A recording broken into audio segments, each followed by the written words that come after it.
दरअसल उन दिनों मैं एक होमगार्ड की नौकरी करता था और वो मेरे पहले कुछ दिन थे तो उनके अंदर घबराहट होना लाजमी सा होता है। पहले ही दिनों में मेरे अंदर भी एक घबराहट सी महसूस हो रही थी, लेकिन मैं अपने आप को संभालता रहा। उन दिनों हुआ कुछ ऐसा था कि अचानक ही मेरी गवर्नमेंट जॉब लग गई थी जिसकी मैंने कभी उम्मीद तक नहीं की थी। अचानक ही होमगार्ड में इस तरह मेरी जॉब लग जाना, ये बात तो मुझे भी काफ़ी ज़्यादा हैरान कर रही थी। लेकिन उसके बाद जब मेरी गवर्नमेंट जॉब लगी तो मैं काफ़ी खुश हुआ था और मैंने अब जॉइनिंग भी शुरू कर दी थी। मेरे घर वाले भी मेरी सरकारी जॉब को लेकर काफ़ी ज़्यादा हैप्पीनेस फील कर रहे थे। लेकिन कहते हैं ना, जब कोई अच्छी चीज़ होती है तो उसके साथ ही कुछ बुरा ज़रूर निकलता है। जैसे कि जब समुद्र में समुद्र मंथन किया गया था तब अमृत के साथ साथ जहर भी निकला था। ऐसा ही कुछ मेरी ज़िंदगी के साथ हुआ था। जब मैंने ज़िंदगी में अमृत प्राप्त किया, यानी कि जॉब प्राप्त की थी, तब जाकर मुझे भी एक भयानक दौर से गुजरना पड़ा था। तो आइए जानते उसी से जुड़ी एक डरावनी कहानी। दोस्तों, ज्वाइनिंग के लिए मुझे बड़ी खुड़ी नाम की एक सिटी से अरोड़ाबाद के लिए निकलना था। ये दोनों ही शहर काफ़ी ज़्यादा जाने पहचाने थे और यहीं पर मुझे वहाँ के विधायक के घर की ड्यूटी ज्वाइन करनी थी। मैं उनका होमगार्ड था, लेकिन उनका घर जिस इलाके में बना हुआ था वो काफ़ी ज़्यादा वीरान इलाका था और साथ ही साथ वहाँ पर विधायक का रहना भी काफ़ी कम ही हुआ करता था। लेकिन उस दिन मैं सफ़र करने के लिए निकला था और विधायक के घर की ड्यूटी भी ज्वाइन करने पहुँचा था। तो मैं जल्दी से अपना सारा सामान पैक करके अपने घर से निकल ही पड़ा। जाते समय मॉम ने मेरे मुंह में जानबूझकर दही पिला दिया था। मम्मी का मानना था कि दही पीने से हमारा जो सफ़र होता है वो काफ़ी ज़्यादा शुभ माना जाता है। खैर, मैं इन चीज़ों को कुछ खास विश्वास नहीं करता था, लेकिन मेरी मम्मी रोज़ रोज़ नए नए टोटके लेकर घर में लग जाती थी, जिसके लिए मैं मम्मी पर काफ़ी ज़्यादा गुस्सा करता था। लेकिन मुझे क्या पता था कि एक दिन मैं अपनी ज़िंदगी की कयामत को देखूंगा। रात गहरी हो चुकी थी। मुझे सुबह 10 बजे तक तो अपनी ड्यूटी ज्वाइन करने के लिए पहुंचना ही था। फिर मैं अपने घर से निकला और रेलवे स्टेशन पर पहुंच गया। रेलवे स्टेशन पर पहुंचा तो वहां पर भी काफ़ी ज़्यादा मुसाफिर थे और कदम रखने तक की जगह नहीं थी। वैसे भी मेरा तो काफ़ी लंबा सफ़र था तो मुझे तो सीट मिलना तय था। उसके बाद मैंने लोकल बोगी की एक सीट पर बैठना सही समझा। जब ट्रेन स्टेशन पर पहुंची तो मैं धक्का मुक्की करके किसी तरह उस ट्रेन के अंदर पहुंच गया।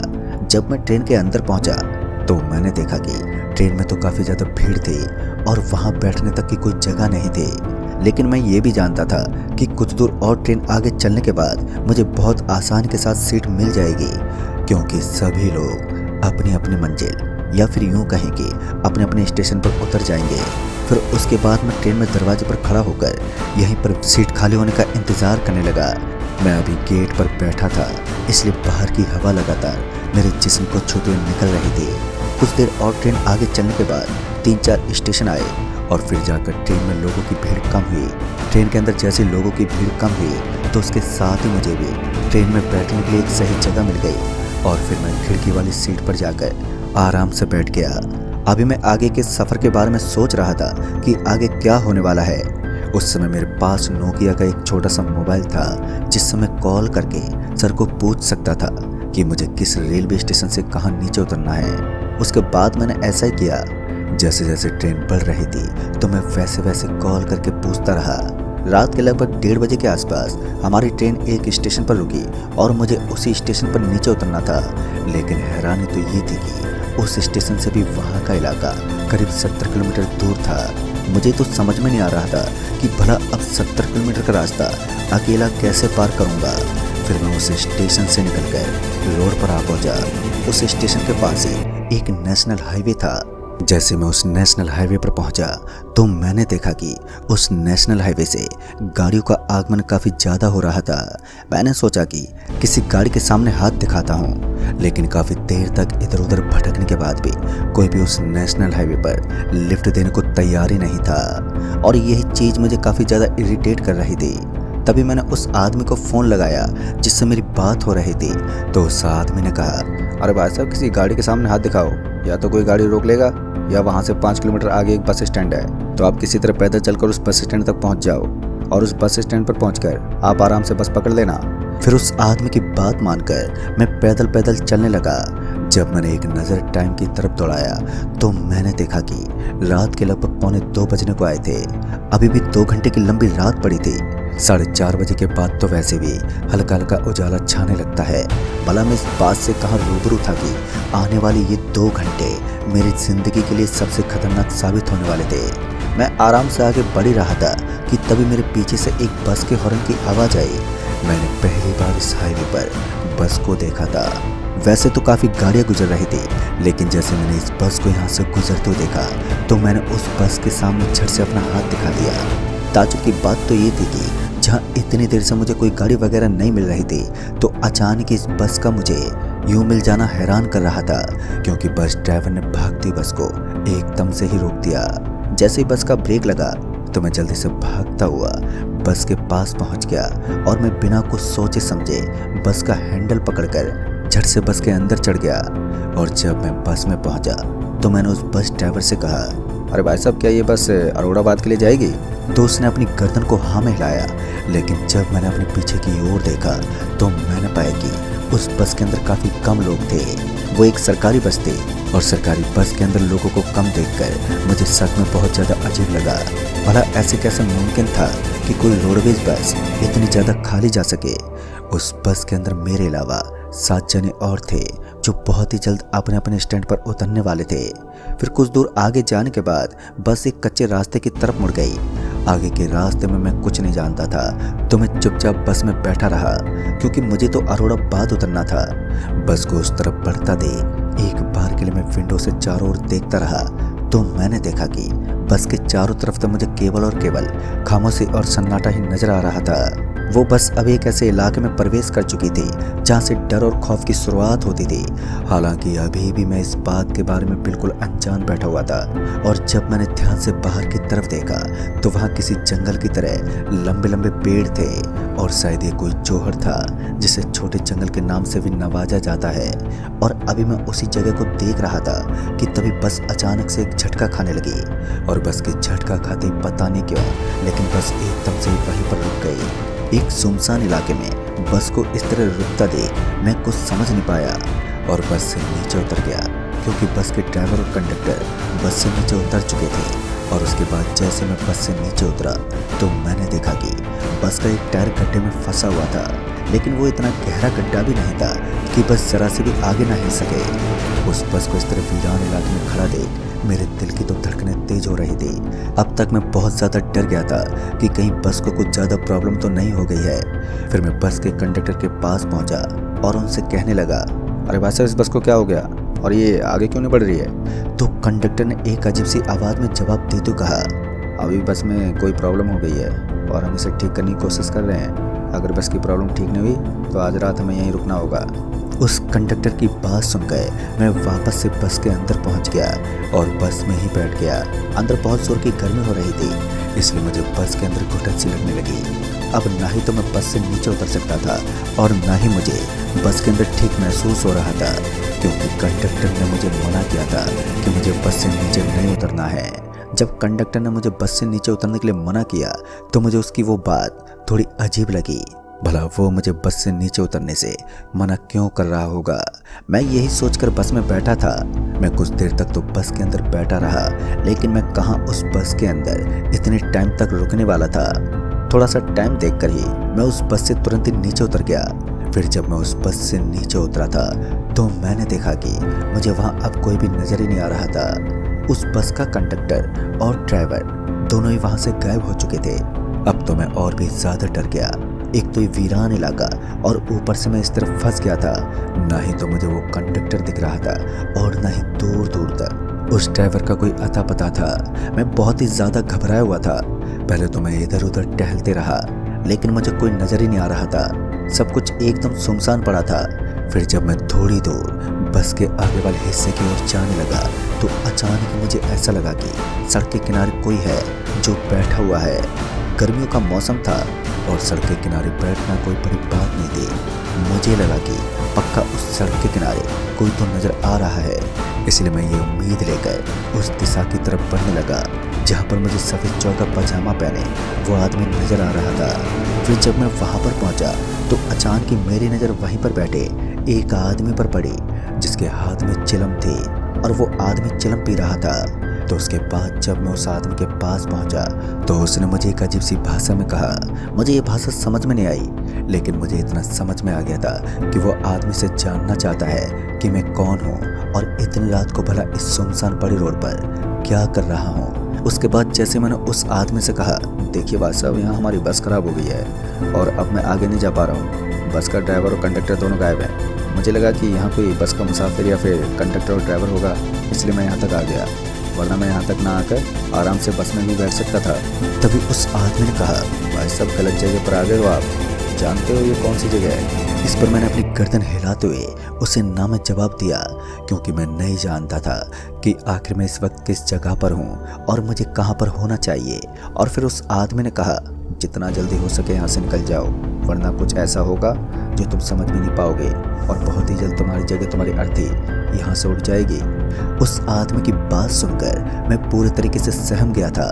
फिर मैंने उस आदमी से कहा, लेकिन भाई साहब आप कहना क्या चाहते हैं? मैंने इतना कहकर वापस से अपने कदमों को पीछे की तरफ मोड़ दिया, लेकिन फिर मैं ये पूछना भूल गया था कि मैं किस जगह पर हूँ। जब मैं यही बात पूछने के लिए वापस से पीछे की तरफ पलटा तो मेरी आंखें फटी की फटी रह गई और मेरा पूरा शरीर थर थर कांपने लगा, क्योंकि इस बार मैंने देखा कि मुझे वहाँ कोई भी नजर नहीं आ रहा था।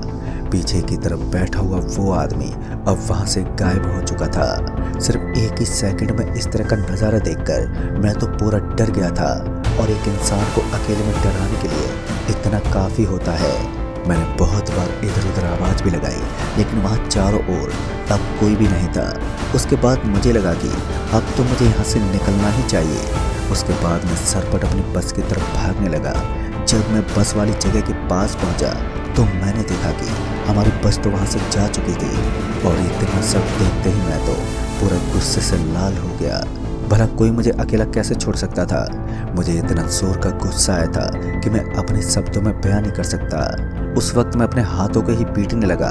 मैं खुद को कोस रहा था, क्योंकि उस ड्राइवर ने मुझे कहा था कि बस से नीचे मत उतर जाना।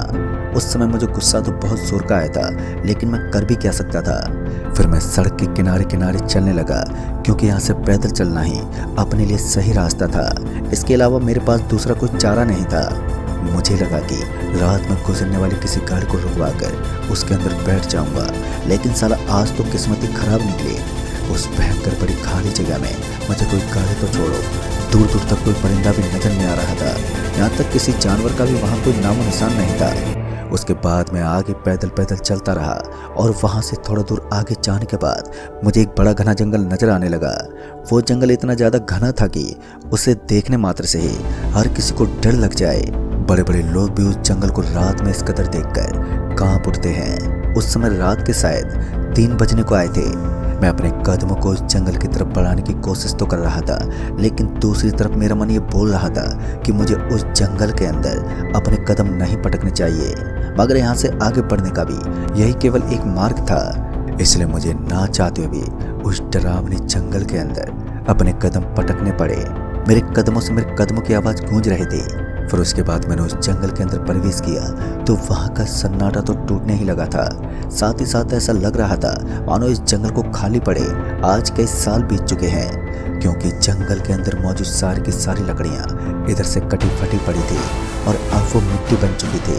उस घोर जंगल को देखने मात्र से ही ऐसा लग रहा था जैसे इसमें कोई नहीं आता। काफ़ी सहजता से मैं उस जंगल के अंदर घुस तो गया था, लेकिन अब बारी थी कयामत से सामना करने की, क्योंकि मैंने देखा कि सड़क के बीच में एक गहरा गड्ढा बना हुआ था, और उस गड्ढे को दूर से देखने पर ही ऐसा लग रहा था जैसे उसके अंदर कुछ है। फिर धीरे धीरे मैंने अपने कदमों को उस गड्ढे की तरफ बढ़ाने शुरू कर दिए, और वो गड्ढा भी अजीब सी हरकतें कर रहा था। ऐसा लग रहा था मानो उसके अंदर लाल लाल कोई चीज़ है जो इधर से उधर उछल रही है। फिर जब किसी तरह मैं उस गड्ढे के एकदम करीब पहुंचा तो उस गड्ढे के एकदम पास जाते ही मैंने देखा कि वहां पर मुझे लाल रंग के लावे की तरह कुछ उबलता हुआ नजर आ रहा था। ऐसा लग रहा था मानो ये लावा ही है जो जमीन से निकल रहा है। उस वक्त मैंने ये सोचकर इस चीज़ को नज़रअंदाज कर दिया कि भला मुझे इस चीज़ से क्या तकलीफ होगी, और फिर मैं अभी आगे बढ़ने ही वाला था कि मेरे दोनों पैर एकदम से जम गए, और उसके तुरंत बाद ही मेरा शरीर बहुत ही सहजता के साथ पीछे की तरफ जाने लगा। ऐसा लग रहा था मानो कोई मेरे शरीर को पकड़कर पीछे की तरफ खींच रहा है। ना जाने मैंने अपने शरीर को रोकने की कितनी ज़्यादा कोशिश की, लेकिन अब तो ऐसा लगने लगा था जैसे कि मेरा जिस्म अब कंट्रोल में नहीं है। बहुत ज़्यादा कोशिश करने के बाद भी मैं अपने शरीर को अपने काबू में नहीं कर पा रहा था।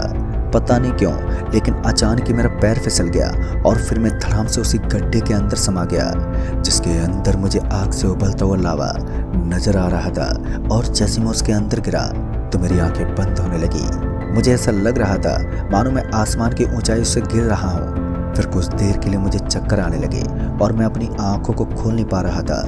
थोड़ी देर के बाद मैं धड़ाम से एक जगह पर गिर पड़ा और जब मुझे ऐसा महसूस हुआ कि अब मैं एक जगह पर स्थिर हूँ तो मैंने धीरे धीरे अपनी आंख खोली। और जैसे मैंने अपनी आंखें खोली तो मैंने कयामत से भरे हुए एक नज़ारे को देखा जिसे लोग सिर्फ बुरा सपना कहते हैं। आज उसी सच्चाई को मैं अपनी आंखों के सामने हकीकत में देख रहा था। लंबे लंबे सींग और लाल लाल चेहरा लेकर कुछ अजीब से टाइप में नजर आने वाले शैतान वहां पर घूम रहे थे। और उसके बाद जब मैंने अपने आप को देखा तो मैंने पाया कि मेरा पूरा शरीर जकड़ा हुआ था। ऐसा लग रहा था कि किसी ने मुझे बांध दिया हो, लेकिन मेरे शरीर पर तो मुझे कोई रस्सी वगैरह नजर ही नहीं आ रही थी। उसके बाद मैंने अपने आप को हिलाने की बहुत ही ज़्यादा कोशिश की, लेकिन मेरा पूरा शरीर जमा रहा। फिर कुछ देर के बाद वो सभी शैतान एक एक करके वहाँ से निकलने लगे और फिर उन्हीं में से एक शैतान मेरे पास आया और मेरा हाथ पकड़कर धीरे से बोला, स्वागत है तुम्हारा हमारे इस प्रेत लोक में। ये सुनते ही मेरे शरीर में एक बिजली सी दौड़ गई। उसके बाद उस गंदी शकल वाले प्रेत ने एक डरावनी आवाज में कहा, चिंता मत करो, तुम्हें मैं बहुत आसान मौत दूंगा, ज़्यादा दर्दनाक मौत नहीं। लगता है तुम भूल गए थे कि इस जंगल के अंदर अपने कदम पटकना अपनी मौत को दावत देने जैसा होता है। फिर उस आदमी ने बताया कि यहाँ से जिंदा जाने के लिए तुम्हें काफ़ी ज़्यादा मशक्क़त करनी पड़ेगी। फिर मुझे ऐसा लगने लगा कि जहाँ पर रोशनी होती है वहाँ पर इन शैतानों की कोई मौजूदगी नहीं होती। जहाँ अंधेरा होता है वहीं पर वो टिक सकते हैं। इसका मतलब तो साफ था कि मुझे किसी भी तरह से सूरज उगते ही यहाँ से निकलना होगा। और सूरज को उगने में अभी भी 1.5 घंटे का समय बचा हुआ था, इसलिए मैं अभी तो वहीं पर बैठा रहा।